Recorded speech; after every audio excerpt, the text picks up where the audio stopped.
Hello, good folks. It is a few days before Thanksgiving, and I am like totally in a cooking mood. I woke up that way this morning about 2 o'clock, and I've been rehearsing recipes in my mind ever since 2 o'clock this morning. So here I am in the kitchen. I am making some pies today. I have made a homemade pie crust. Let's turn around here. I made my pie crust recipe, and I'm rolling them out, putting them in my pie plates here. I've already got two. I've got one piece of crust left right here, just so I could kind of show y'all how to do it. So I've got it rolled out. Then I take a spatula and I slide up under it to loosen it from the counter so that it won't stick so badly. And then I just start rolling it up. And some of it may kind of break apart a little bit. Don't let that worry you. Just roll it on up, and you can just pinch it back together and patch it up. That's fine, no problem. Here we are with our pie crust in the pie plate.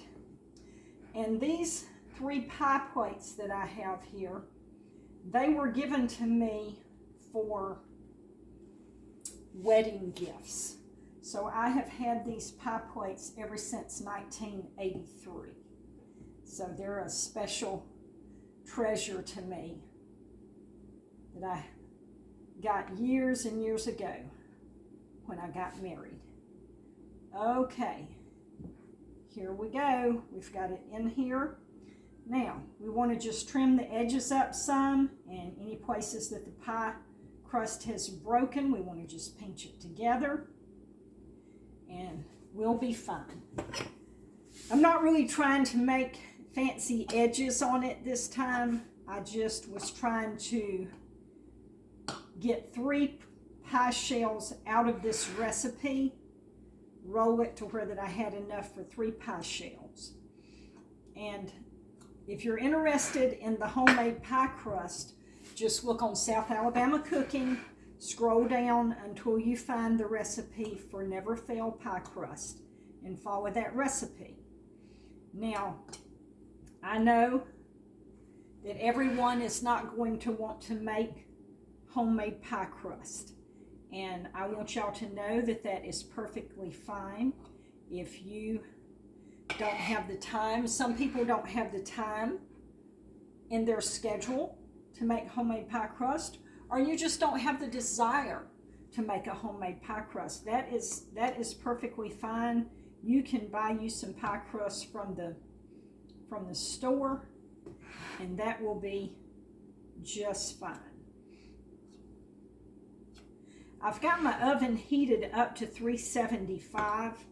2 of these pie crusts are going to be to make 2 pecan pies, and then I've got 1 pie crust that I'm going to make a chocolate pie with. So I'm going to slide 2. You know what? Actually, I'm going to slide all 3 of these pie crusts into the oven, because I've got to have a baked pie crust for my chocolate pie. And the 2 pie crusts for my pecan pies, I want to bake them for maybe about 5 minutes and kind of give them a little head start on cooking before I actually pour the pecan pie mixture into the crust, so that I don't end up maybe my pie shells being kind of doughy and not fully cooked, because you're supposed to cook the pecan pies in a raw pie crust, but I want to give mine a little head start baking. So I'm going to bake them for about 5 minutes. Let me find a fork here. Okay. Now, my 2 pie shells that, okay, I got to think about this. Let me think about this. Okay,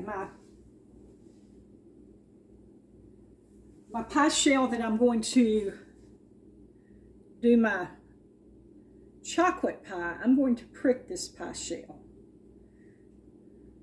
because I'm going to fully bake this pie crust until it's lightly brown, and I'm pricking some holes in it so that as the pie crust begins to cook and get hot and steam rise up, that it'll help this pie crust not to bubble up. So that's the reason I've got the holes poked in that. Now I'm not going to poke holes in my other 2 pie shells for the pecan pies because I'm going to only bake them for about 5 minutes. So I don't think I'll really have a problem with those trying to bubble up. So let me slide these in. Let me see if I can get them all on this top shelf. I'm not sure if I can or not. No, I can't. Okay, so we'll have to put one on the bottom shelf.